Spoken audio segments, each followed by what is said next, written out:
Yeah, take it I'll away. start Thank with you, a Rebecca. little, yeah, I'll start with a little about me. My name's Rebecca Jarvis. I teach at the Roseville Adult Learning Center in Roseville, Minnesota. I've been teaching there for, I think this is my 11th year. And I'm someone who's like, you name it, I've probably taught it. From pre-literate to advanced, lots of um, different grant projects and outside organization projects. I've done a lot of different things, but what I've done the most of is teaching the pre-literate level, and that's sort of where my heart is. So first, I want to go over the plan a little bit, since this is kind of a double session. Um, so I'm talking about CCRS Strand A. And in the first part of this session, from now until 3:30, we're looking at the reading portion. We're going to talk about, well, what is Strand A exactly? Um, what English proficiencies are Strand A? What are these anchors? And what does an anchor look like in context? Like, what does that look like in a lesson in my class? And I also want to have some time for networking because I think, especially at this level, it's so helpful to have some time to talk to other people who do what you do. And a lot of my best ideas have been from professional development that I've gotten from other teachers. So I want to save some good time for that. Then we have a break from 3:30 to 3:45. And then the second half of the section, we're going over the writing portion.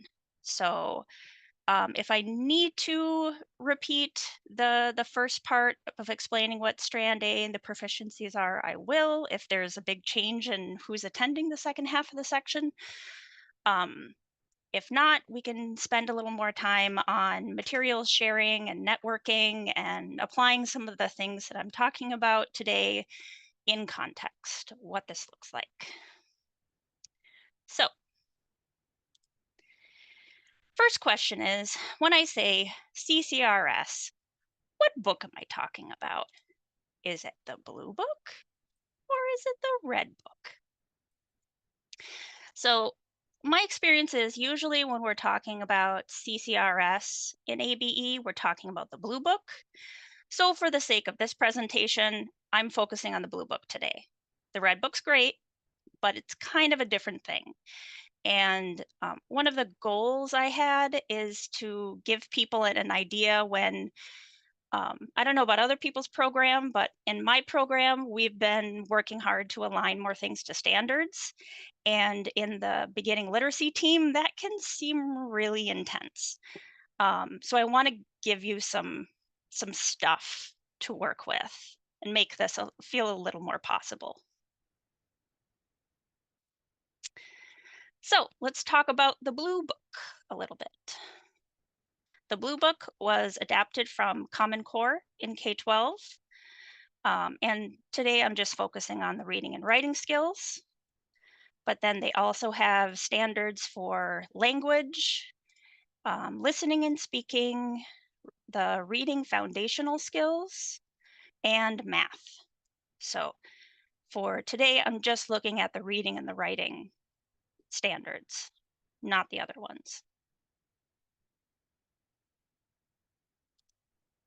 Okay, Strand A. What is Strand A? So there's 5 levels of standards in CCRS. A, B, C, D, E. On the right here, I'll show you this whole chart in a minute, but the CCSS is the, what is it? Common Core State Standards. Um, and you'll see how that's broken out with the NRS level and the K-12 grade equivalent. So the beginning ESL literacy level is about a kindergarten level. That's part of A. Low beginning, grade 1, high beginning, grade 1. These are all included in Strand A. So this is pretty broad, right? And then low intermediate is strand B, high intermediate is C. Let me see here.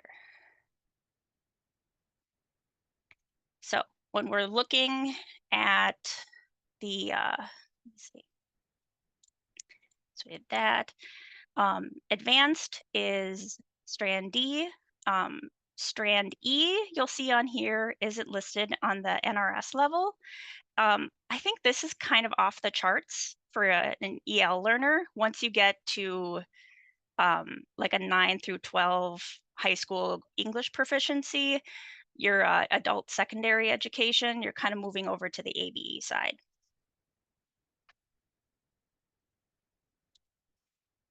So this is that full chart. The CASAS level and the CCRS level are, as you see, kind of similar. The CASA scores are slightly different with steps. Talking about that in a moment. But you can see a little more of how this is broken down. Okay, so we're looking at strand A, which would be for K-12, like a kindergarten to first grade level, or in the NRS, the beginning literacy, low beginning, high beginning.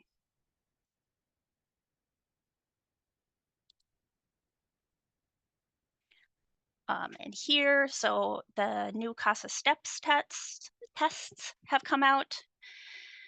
So if you're familiar with the testing scores in your program, a literacy level would be somewhere between like up to a 183. Low beginning is like a 184 to a 196. And then high beginning is a 197 to a 206. And this is the full score to kind of give you an idea of who these students are.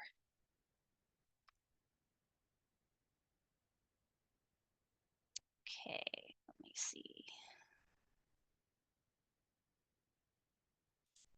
So I want to do a poll. Which level do you teach? Okay, you ready for me to launch that? Yep. Great. And I think it's possible that some people aren't teaching this level right now. Which level have you taught in the past, or which level are you interested in learning more about? Could say it that way as well.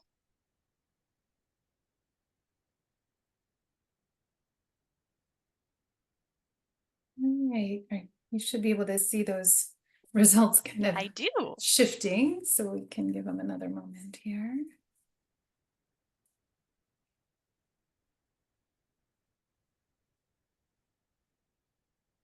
And then a good comment from Erin in the chat. A lot of folks teach one or all three at the same time. That is true. That is a really good point. All right, I'm going to go ahead and end that and share those results for people. It's an impressive split here, Rebecca. Yeah, that is. That's fascinating, actually. I was kind of wondering if it was going to be way more of one or the other. Yeah. All right, I will put that away. Perfect.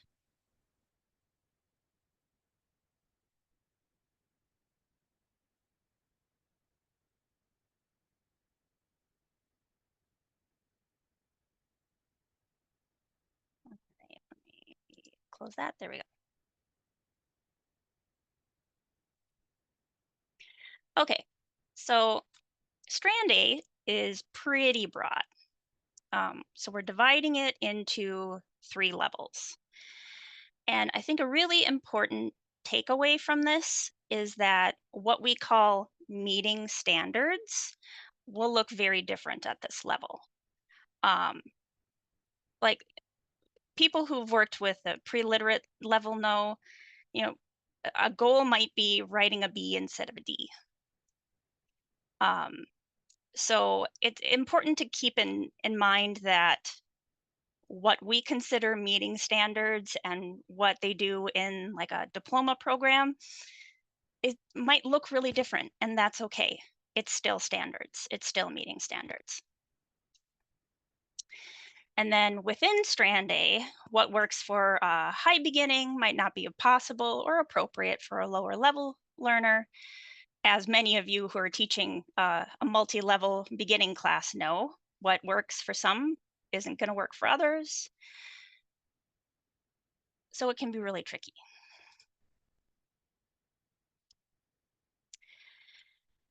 All right, so looking again at the reading standard, if you look at that top little light blue box here, it sounds kind of impossible, right? Read closely to determine what the text says explicitly and make logical inferences from it. Cite specific textual evidence when writing and speaking. Like, this sounds crazy, right? um, but if we look at just Strand A, ask and answer questions about key details in a text, that sounds a little more possible. So when we're looking at CCRS in this presentation, I'm only looking at Strand A. I'm looking at what's in this box right here. The rest of the stuff, forget about it. Somebody else's problem. Okay, so here are the anchors. There's 8 anchors at this level. We don't have number 6. And you're gonna see these little RI dot 1 dot whatevers next to the anchor. That's something from Common Core, and I'm gonna show you some examples of that because I think it's actually kind of helpful. So we're gonna go back to this in a moment. So when I was trying to like conceptualize these standards into something that made sense to me, looking at what was in Common Core was really helpful. If you Google the standard number, you'll see lots of lessons plans and worksheets other teachers have made to support this skill. The abbreviations RI is for reading informational texts, RL is for literature, and RF is for foundational skills. And looking at this one on the right here, you'll see the descriptions are the same as our CCRS descriptions. So this is just an example of one website I've looked at is when I've Googled RL.1.1, I've found some comprehension questions from K-12 that kind of helped me figure out what this is going to look like in my context. Often what I've found when I Google it isn't necessarily something I can use in my class, but it it kind of helped me make sense of what this will look like in a class, you know? So back to the anchors. The first one, ask and answer questions about key details, identify the main topic and retell key details, describe the connection between two individuals, events, or ideas, ask and answer questions to determine or clarify the meaning of words or phrases, know and use various text features, use illustrations and details in a text to describe its key ideas, identify the reasons an author gives to support points in text, and identifying basic similarities in between two texts on the same topic. So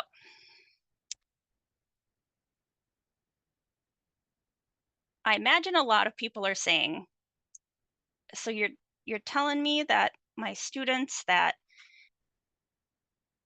like are learning how to write ABC, they can do that? And my answer is yes. Yes, they can. We just need to think about the standards differently. So let's go.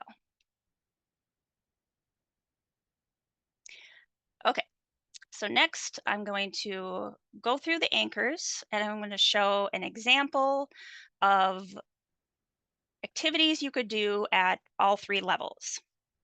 So often something that you do at a high beginning might be too complicated for a literacy student, but sometimes what you do for a literacy student isn't going to be too easy for a high beginning student. And you can use the same materials to sort of scaffold. So ask and answer questions about key details in a text. This looks like citing evidence. And we can cite evidence in a lot of different ways. It can be like, show me, like the students point or they hold up a picture or a word in a group class or something. Um, at a high beginning level, they can cite evidence by underlining where they found the answer. They can use highlighters. They can number the sentences. At a low beginning level, often the materials I use will have yes, no questions. And I'll add in a column for where they write the number that they found it in the story. So a lot of the stories have numbered sentences, and if they don't, sometimes I'll just number them beforehand. And then at a literacy level, we're pointing, we're holding cards up, anything to show comprehension.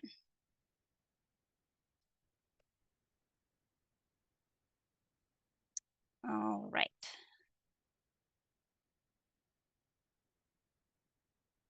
Here's the next one. Identify the main topic and retell key details of a text. So this looks like putting the story in order, and they can do this in a lot of different ways. For high beginning, like in this story, I took out the most important sentences from the story, and I put a little blank next to them, and the sentences are mixed up, and then they write the sentences they write the number in order.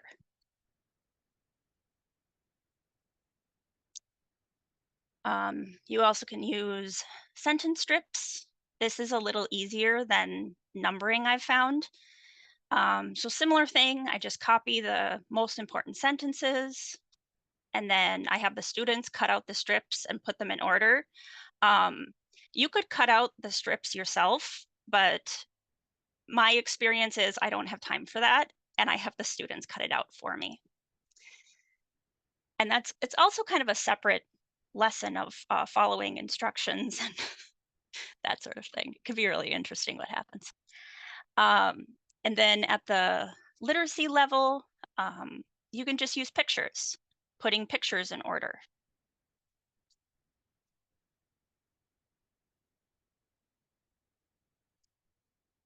Okay. Anchor 3, describe the connection between two individuals, events, ideas, or pieces of information. This is like W questions about the story. Who is Kim? Kim is Liz's mother. Why is Bob going to the clinic? He's sick. So at the low and high beginning level, um, often the material I'm using will already have yes, no questions. I'll make a separate set of questions that are W questions. And based on the level of the class, I'll do a little more complex with a higher level class. So often with these stories, we're reading them multiple times. So I'll have multiple question sets. So we'll look at the same story every week, or all week, I should say.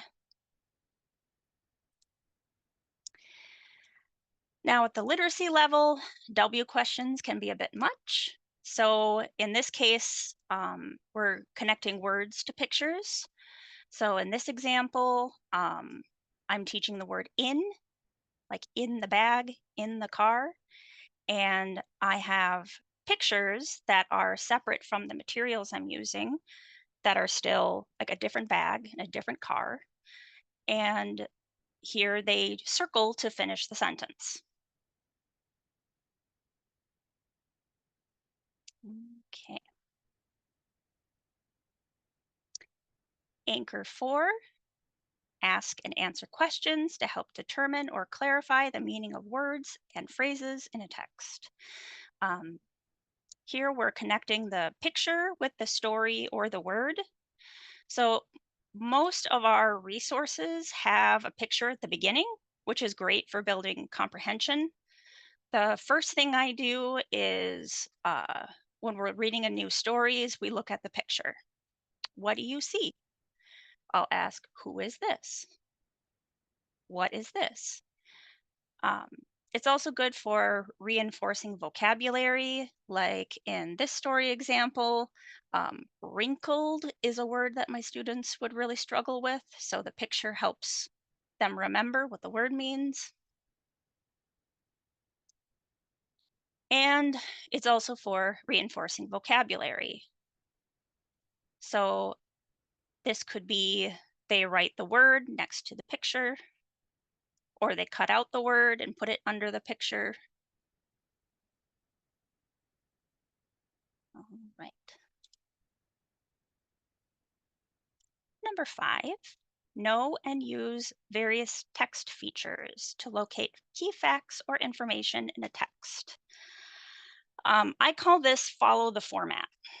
So, as I'm sure you've experienced in your classes, sometimes teaching how to do the activity is more difficult than the actual content that you want them to learn. Um, Follow the format, be predictable. And this is actually great for teachers because you can and should just swap out content that you want them to focus on using the same format with your students. Let them focus on what you want them to learn, not trying to learn what you want them to do. Um, Something I love doing with my classes, and I can show all of these, are mingle grids. So it's a reading, a writing, a speaking, and a listening exercise, um, all in one. The format's always the same, but what I expect of students is more complex as you go up the levels. So in a literacy level class, maybe they fill it out for themselves. They have to write their name and they have to answer the question, simple question. And these are just yes, no questions. And then they have to ask 2 people. But as it gets more complex, then they ask more complex questions. Maybe they have to write it in sentences. Um, it gets more difficult as you go. And this is also something you can do in a multi-level class pretty easily, is sometimes I'll have the same grid, but I'll make a slightly easier version that has like they talk to fewer people. Because for some students, just asking 2 people is going to be 45 minutes, whereas somebody else can ask 5 people in that time.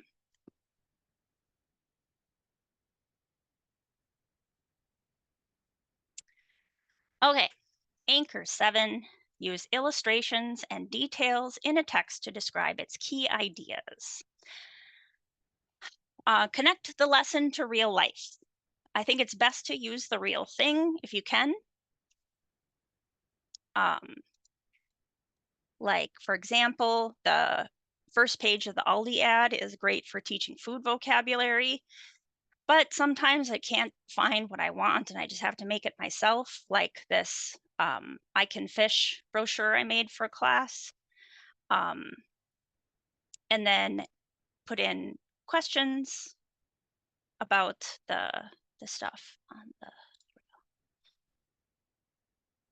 and like at a literacy level, maybe they have one simple question that they need to find. Um, Another thing that I've noticed with this is like, for example, with the Aldi ad, sometimes they get really caught up in like the other part of it, like in this corn, it says bicolor sweet corn, and they don't just focus on corn, they focus on like, what does bicolor sweet mean? And I think that's also a skill you can teach is teaching them to find the word that they know. They're not going to know every single thing that they read, but they can find the words that they do know in the text. I think that's kind of an important life skill.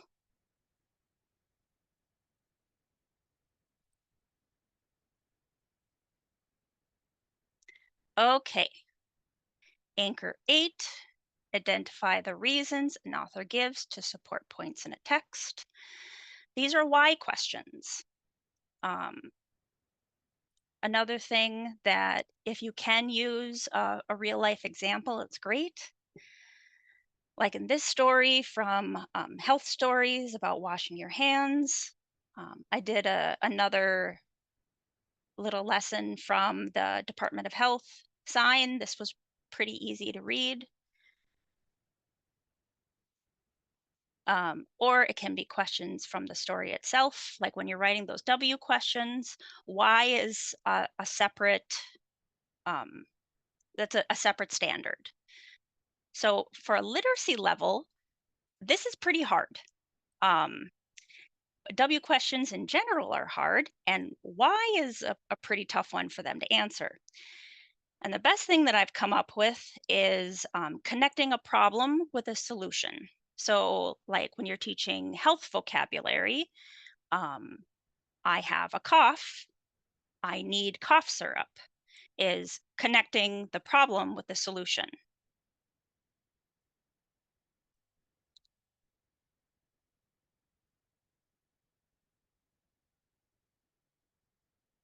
All right. Okay. And anchor 9, identify basic similarities in and differences between two texts on the same topic.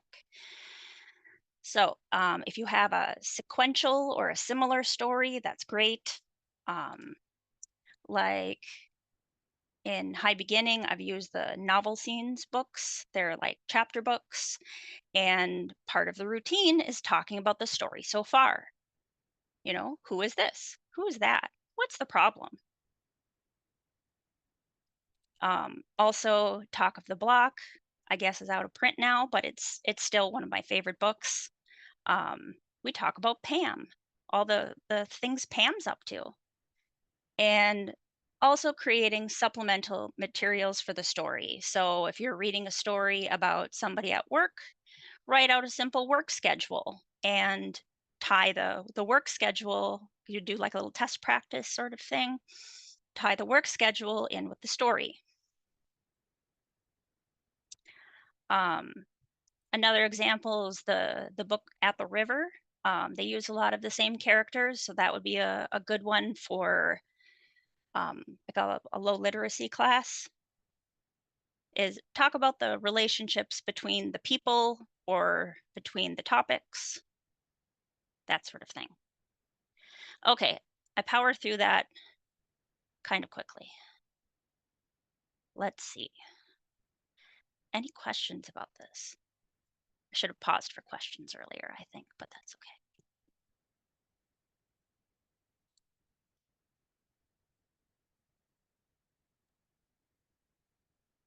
So you've gotten a couple things in the chat. Maybe Rob can pull out a couple as well. Yeah. A lot of praise because these are such great examples. Mm, thank you. Um, It's hard to tell let's- when I'm just like rattling off. I'm like, I I was know thinking it's tough. like I hope this makes sense. Yeah, you're getting a lot of affirmation here. Yeah. Someone's asking how to find At the River. I know it's Shelley Lee Yes. Hale is the author. Is it self-published? I Is it not? believe it's a small publisher that after the writing section, I want to talk about materials because I think Yeah, there's a lot of materials out there that when you realize it, you're like, where have you been all my life? right. So I definitely want to talk about that. I do see the question, how do you do this in a high flex setting? Yes. So we've also done high flex, and goodness gracious, it's a challenge. Um, what what I've done, which I feel like beginning level students need the paper, and if you don't give them the paper, they really want it. So I we mailed out packets. So it was a little maddening for me because I had to plan out way in advance, but it it really seemed to help my students because they need the paper. And I think also I have a theory that I have no basis to say this is true or not, but I think it also helped with attendance because they felt like it was real. Like they had something and they weren't just like watching a YouTube video, like it was a real thing. Um with high flex it's a challenge, but what I've um what I found is they need the paper. And unfortunately for me, that means planning out way in advance. But um, let's see. So I just want to be sure you have enough time for your other activity. You're Oh, about yes. 13 minutes to the end of this Oh, session. yeah. My goodness, that went way faster than I was thinking. Okay, When time flies when you're having fun and learning stuff. So absolutely. Um, yes. So let's. I would. Okay. Where am I? Where am I here? Okay. So I want to split into groups where um, and I know a lot of people teach all three or multiple levels. Um, we we could do a multi-level group. I don't know if that's yeah, too chaotic. I can add a group if you teach all three. Yeah. Yeah, maybe a a beginning level super group. Um, yeah, but I want to give people time to talk about your classes and I really kind of want to keep it open ended. Um, I think it's just really helpful to talk to other people who are doing the same thing. That sounds good. I do wonder if we want to shorten the time in there just a little bit, just given I'm not sure how much you need at Yep, the end to wrap things up. Maybe 8 minutes total. What do you think? yep, that'll be fine. Okay, sounds good. So I will put those choices on the screen and you'll be able to jump into the group that makes the most sense for you. If you don't see how to do that, if you're not on the latest Zoom version or you're on a Chromebook or something, sometimes it's a little weird. So let us know. We'll help you out. Here you go. You should have options to join the groups. Mm,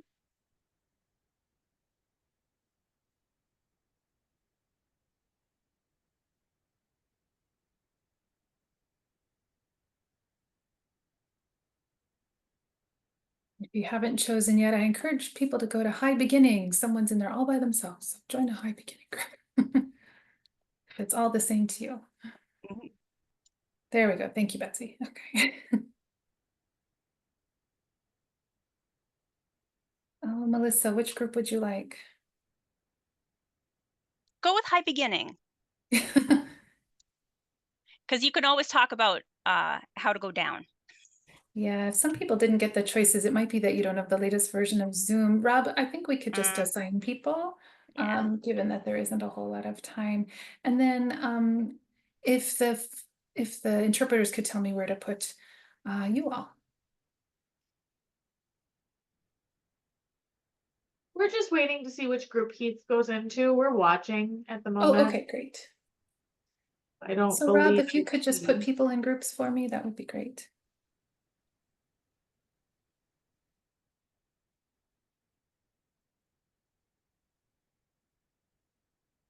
All right, Heath, I'm going to put you in low literacy and I will put the others in there as well.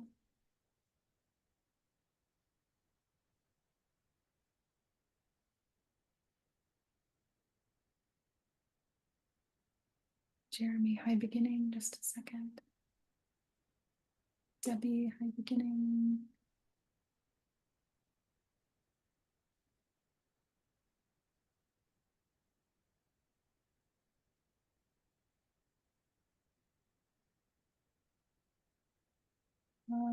Carmen, Bert, Kay, I'm just gonna probably assign you if you don't have a strong preference.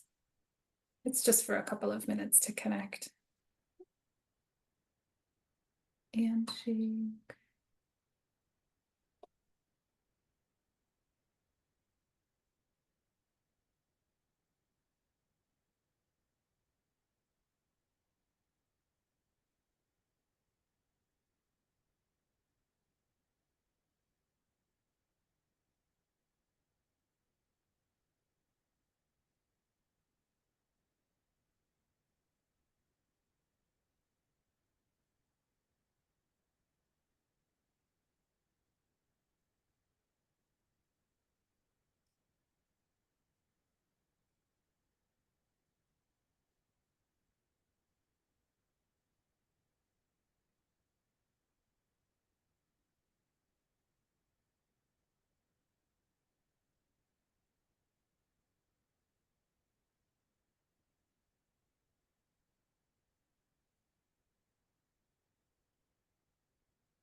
Sure.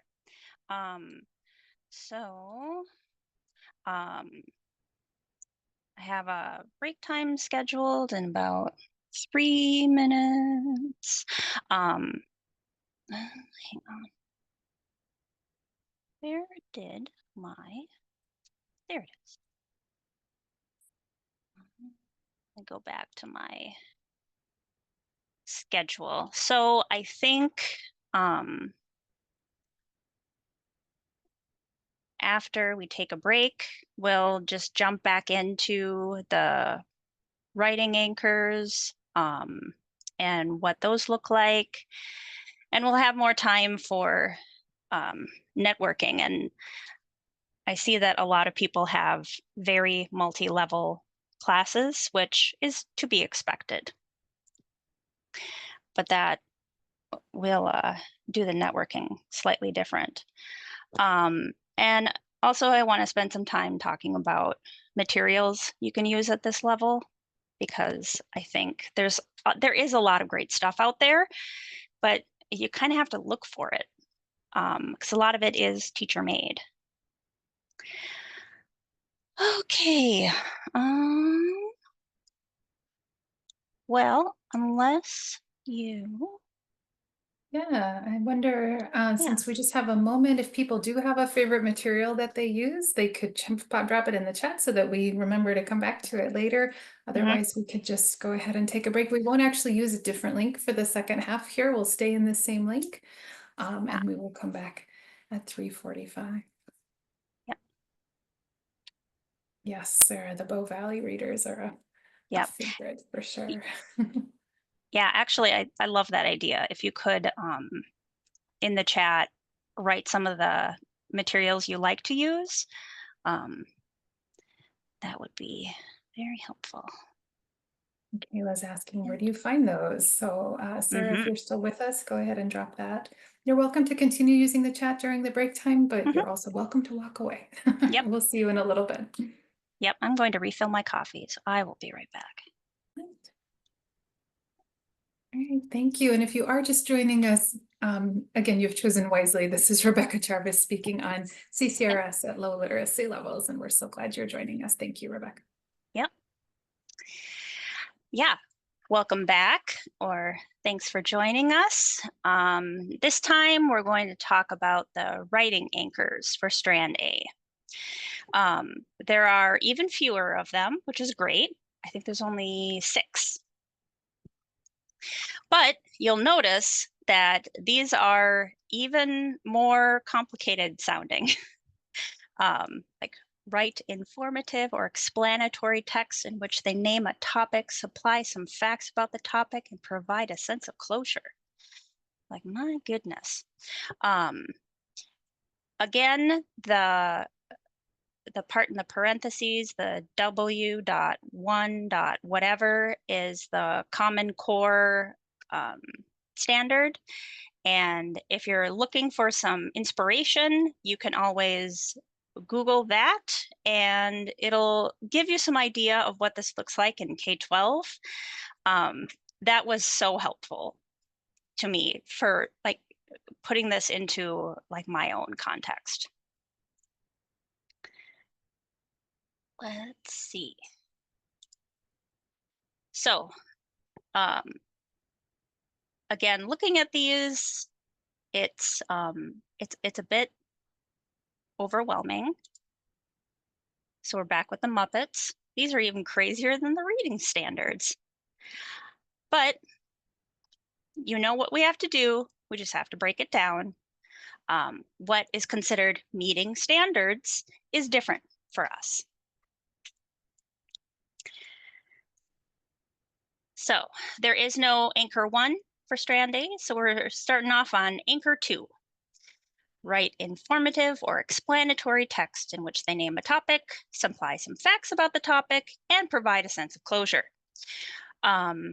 This can be writing responses to a question. Who do you live with? I live with my 3 children. I think the provide some sense of closure. I think putting a period at the end of the sentence counts as closure. So Part of this can be also checking your work. Make sure there's no letters missing. Make sure they didn't write a B instead of a D. Make sure there's capital letters. Checking your work is a big part of the Strand A writing standards. And this is something that we can, start to teach our students. After you write it, check it, make sure you didn't forget a word.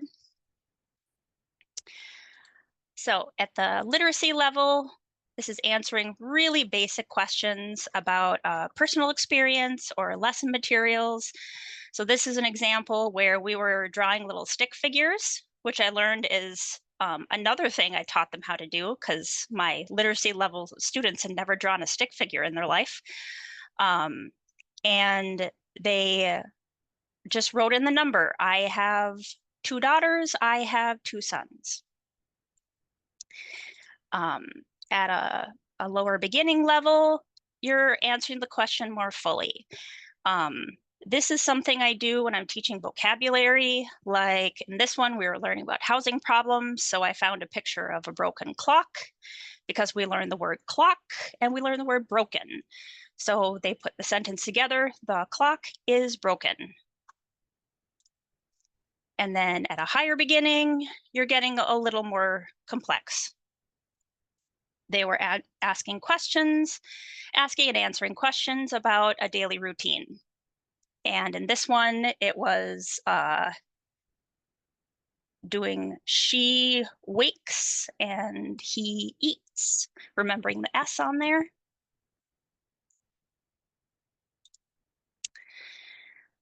Anchor 3, write narratives in which they recount 2 or more sequenced events, including some details about what happened, using temporal words to signal event order. This can be like LEAs, which is, if you're not familiar, it's writing a story about a shared experience. Like if you go on a class field trip or you learn about something in class and then you write a story about it. It can be retelling a story that you read together, can be filling in the blanks. So at a literacy level, we read this story about the weather, we read the vocabulary, we learned the vocabulary. So then this is the same story, just one word is missing, the vocabulary word is missing, they write it in.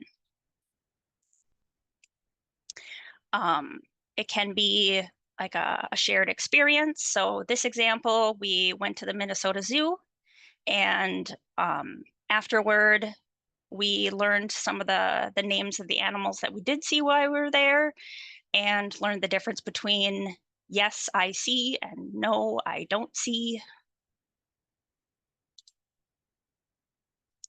And it also can be just writing about your personal schedule.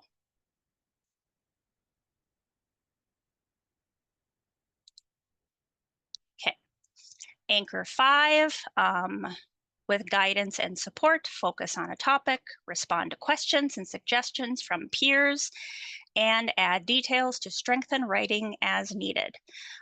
This is a lot of revision. So revise your sentences to include more information. He is sick becomes Bob is sick with a fever. And checking your work, making sure there's no letters or words missing. So like in a literacy example, for this student, I see I get at 5. I would say after we do this, then they have to put in I get up at 5, period. Part of the routine of writing can be checking your writing. And you can do this like the student checks themselves, or you can do it as like a partner thing. But I'm always worried with partner things that it could be like kind of embarrassing for somebody if they're not a great writer and they're partnered with somebody who is. I don't know. So personally, I usually do like self-correction. But you certainly could do some sort of partner correction if that would work out in your context. at a low beginning, here's another example. I love that she sounded out husband, but we can teach the word and learn how to spell, you know, husband, sister, brother, children. She did a great job of sounding it out. And this one for high beginning, this is somebody who wrote, you know, a nice paragraph, but they can go through and make some small changes or add in some information.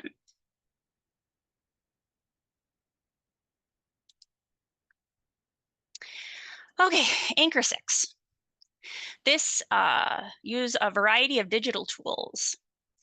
So this is incorporating digital literacy into reading and writing. Learning how to type is one. There's a really interesting looking session, I think tomorrow, about low literacy distance learning and digital tools, and I'm interested to see what they have to share. This can be a tough one because the distance learning and digital literacy tools, we are kind of limited in what's available and what's possible. But one thing I would include is teaching your students how to navigate online with low literacy. So I had a student that spoke pretty well, but she really couldn't read or write very well. And at her job, her manager would text her every week and she had to confirm her work schedule.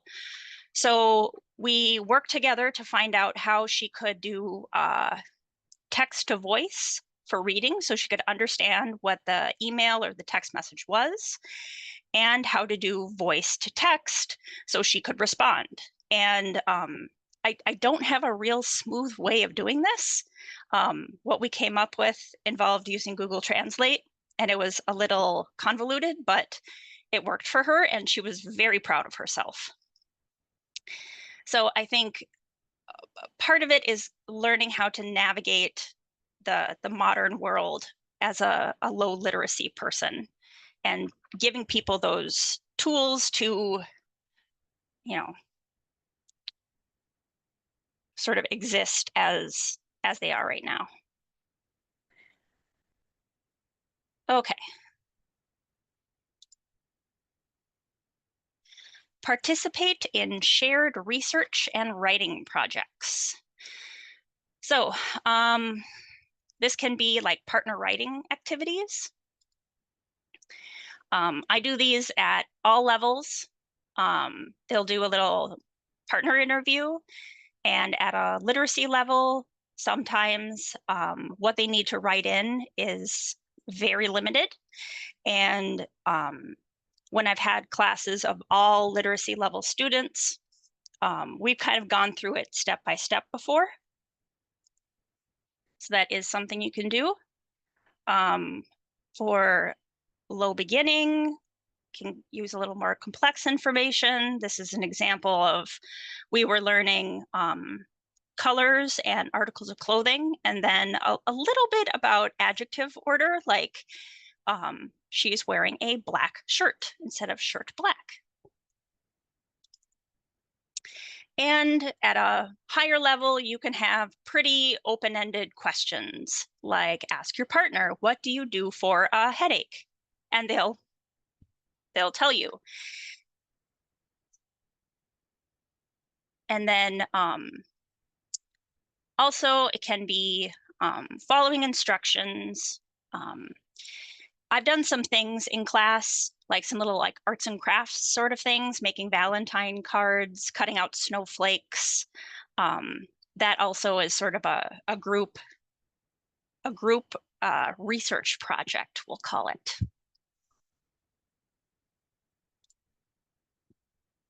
Okay. Anchor 8, with guidance and support, recall information from experiences, or gather information from provided sources to answer a question. This can be mingle grids. So using the vocabulary that we've learned, have the students ask each other. This can be answering questions in full sentences, answering it for yourself. Like, I have a computer, I don't have a computer. And it can be writing about a picture. So this is a picture I took out of the Ventures textbook, and some of these vocabulary words they've learned, but I left it pretty open, and I just wanted to see what they could do.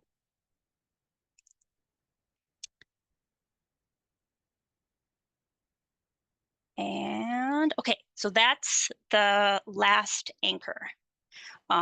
One more writing activity I wanted to talk about is dictations. So dictations are something that you can make multi-level pretty easily. One way I did that is I would take a few sentences from the story, delete some of the words, and then tell the students that they have to put their story away and fill in the words that are missing. And I have two different versions. I have one that has just some words missing, and then I have some that are blank for the more writing savvy people.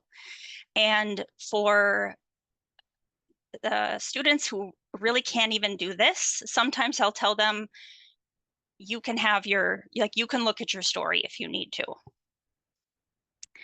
So this is something that's pretty easy to do multi-level in a class.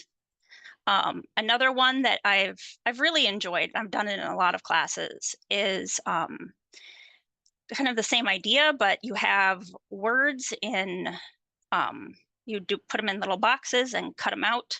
This is another thing that I have the students cut it out if I don't have it already ready, and then I read the sentence and they put the words in order. That one is always a good one, and it kind of teaches some sentence structure things. And it's also a listening exercise. Okay. Any questions?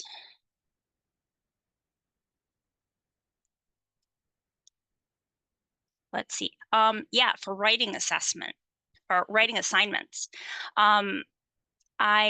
I try to do them frequently, and again, follow the format. You want to be predictable. I've found a lot of success with classes that I always do the same activities at the same time. So then, like, they know after break, we're going to do a writing exercise. Even that can really help. Let's see. I would say,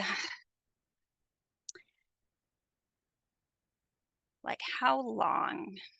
It kind of depends on the assignment, but the more often you do it, the easier it is. My experience is the first time I do something new, it goes terribly. And I always feel like, oh God, I'm never doing that again. But then if I keep doing it, they learn the format, they know what I expect them to do, and then it goes well. The first time, it never goes well. Well, yeah, teaching writing online is really hard. Something we've done is, one thing we've done is, like, in a Zoom class, we'll have them just write it on paper and then, like, show us with their camera. we've done for some of the more tech savvy, sometimes they can like send a copy of it. I've been surprised. Some people have been able to like text or email a copy of something, like a picture of their work. Also doing some sort of like writing on the screen, which it can be tricky if they can't erase it easily. Let me see. Yeah, I don't know what the replacement for Jamboard is going to be. I guess we'll find out in that session. Okay. So now let's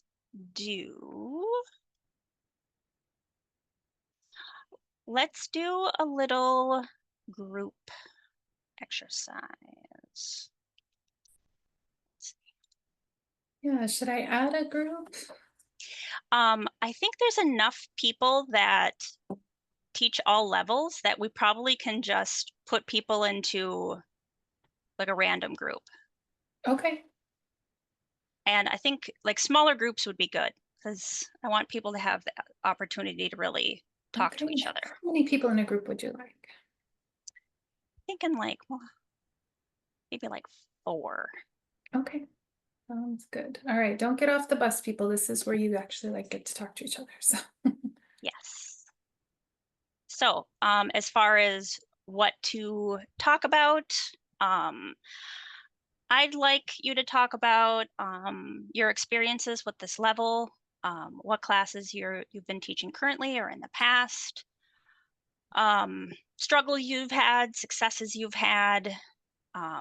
And when we come back, we're going to talk more about materials. But I'll say, yeah, like 10 minutes. okay. So I just put that successes, struggles, anything else you want them to see while they're in the group, go ahead and put that in the chat, Rebecca, and I'll open the groups. You said 10 minutes total? Yep. Okay. All right, off you go. Let us know if you don't see how to join.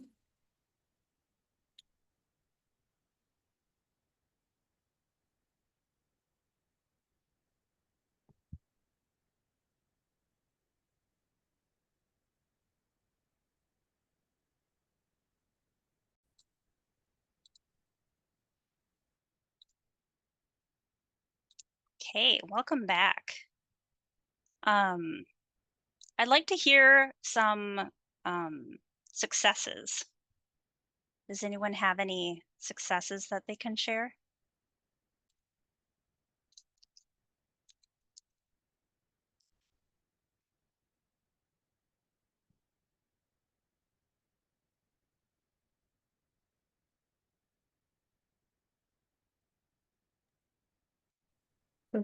Are you seeing the chat, Rebecca? Kayla Oh, says, yes. routines as being successful. Mhm. Kylie from up north says routines seem to be a common area of success in her group. Yep, definitely. Amy. I could share a quick one I was thinking about. It was a COVID time one where I had a high beginning class, so it wouldn't really work for the absolute beginning literacy, but I let students kind of try to, from a picture, it was ReadWorks, so we would have a ReadWorks story, and from a ReadWorks picture, like say train, then I would give them all the opportunity to just say a few sentences about a story from their life about a train. And then I would pick a couple of those to write it all out next to the picture. And then we'd use that text as kind of the text for like student reading and stuff for a couple days. And then eventually we'd get to the ReadWorks story and like try to translate, let them translate for each other some words, content words. But by that time, you all got to know each other really well. So it was and amazing stories, would even just short, but it would still, they would manage to say something, and it was quite lovely. That's awesome. Yeah, sharing out and like creating, you can't understate the importance of creating community in class.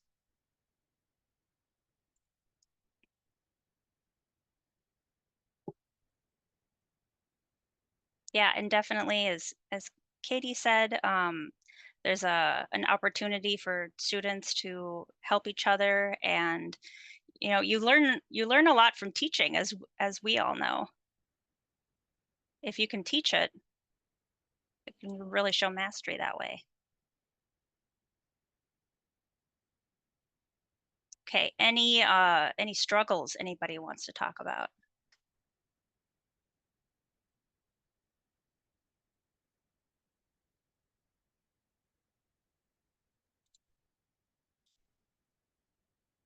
Oh yeah, and volunteers. Finding a good volunteer. They're worth everything.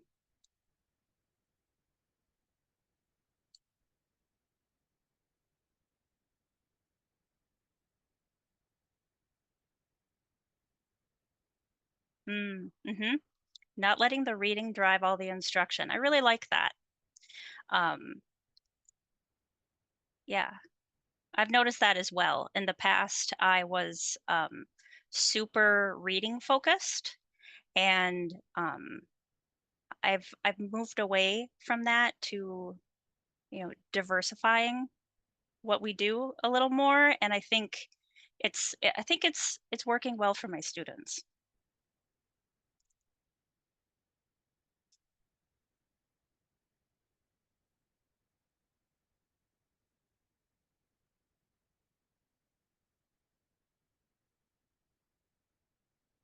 Okay, let's see.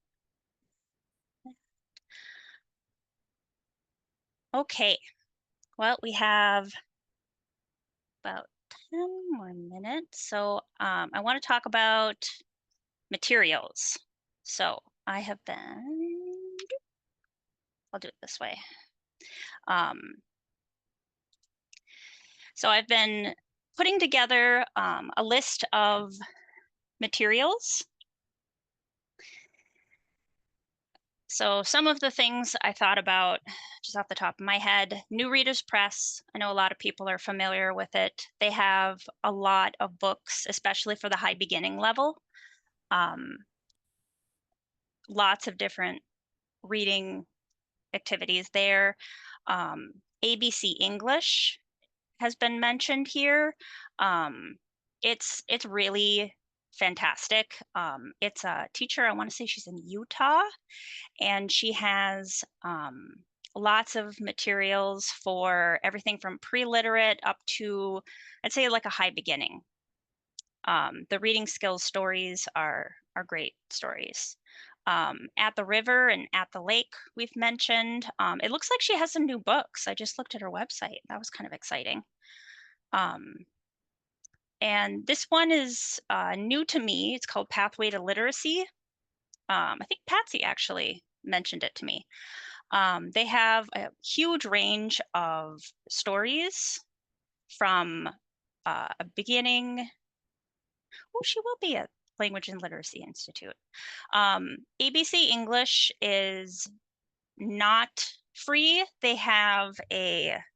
She has a 30-day trial for all of her stuff. What I did is I just bought the books on Amazon. I think it's worth it. There's Pathway to Literacy. Also, it's kind of similar to the Bow Valley Readers.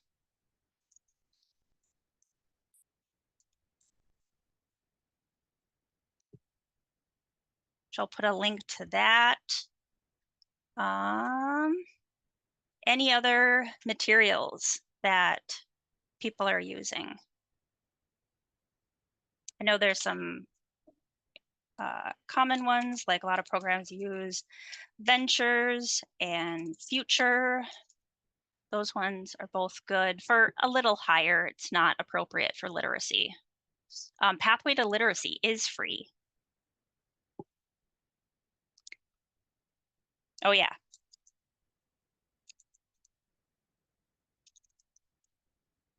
Reading skills for today's adults. That's the Marshall ABE.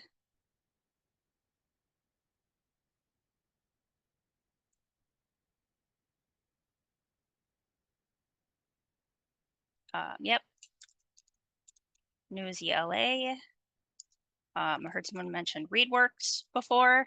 The kindergarten level, the real low level ReadWorks stories, you can do with a definitely a high beginning. Some things you could almost do with a low beginning.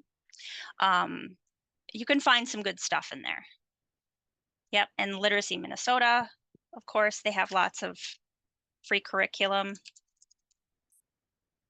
When I first started teaching beginning, I used that material a lot because they also kind of teach you, there's lesson plans written out, and I really needed somebody to tell me what to do. So I'll forever be grateful to Literacy Minnesota for that material. Yep, and there's English Unlocked.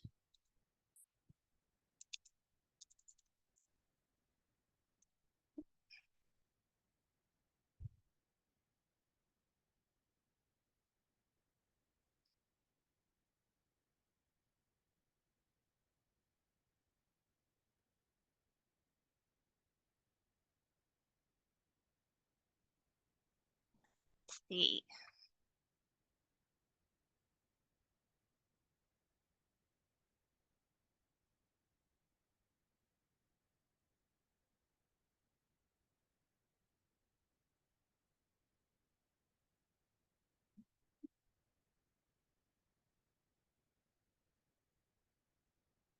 Yep, and then Atlas has an low literacy ESL library. It hasn't been updated real recently, but there are a lot of great resources on there. Patsy just put it in the chat. Okay, we have 5 more minutes. And I will just mention that one of our tasks this year at Atlas is to build up and revamp that library. So thanks for all these suggestions. Yeah. We will be putting a lot of effort towards this work, and be sure that the Language and Literacy Institute is on your radar for late January, the 23rd and 24th, I believe.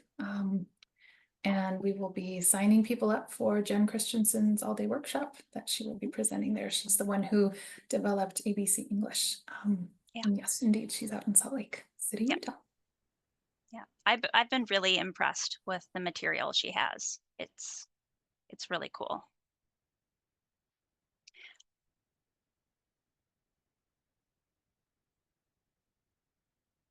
Let's see.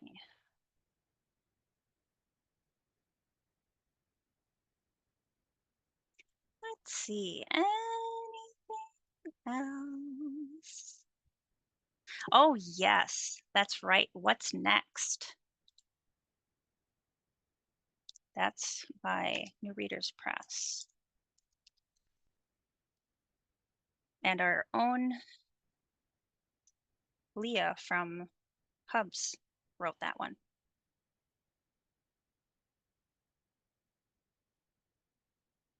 Oh yeah, color vowels. Do you want to say more about that?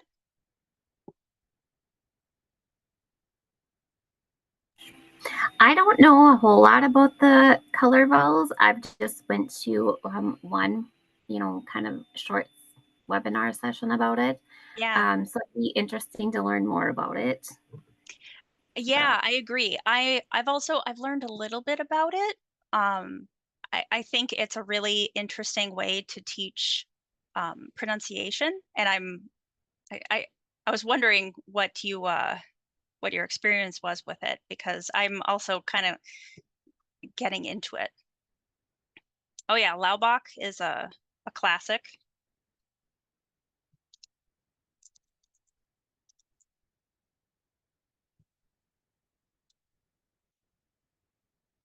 That's also New Readers Press.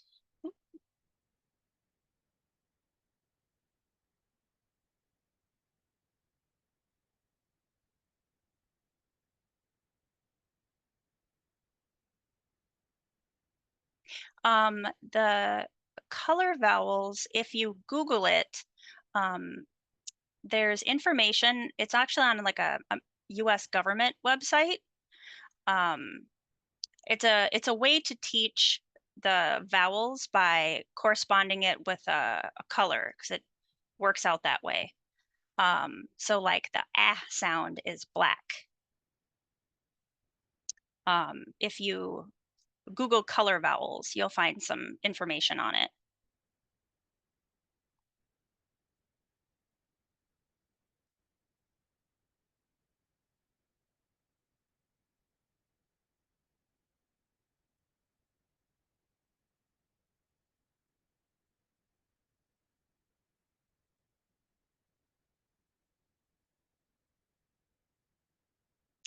All right, well, it's almost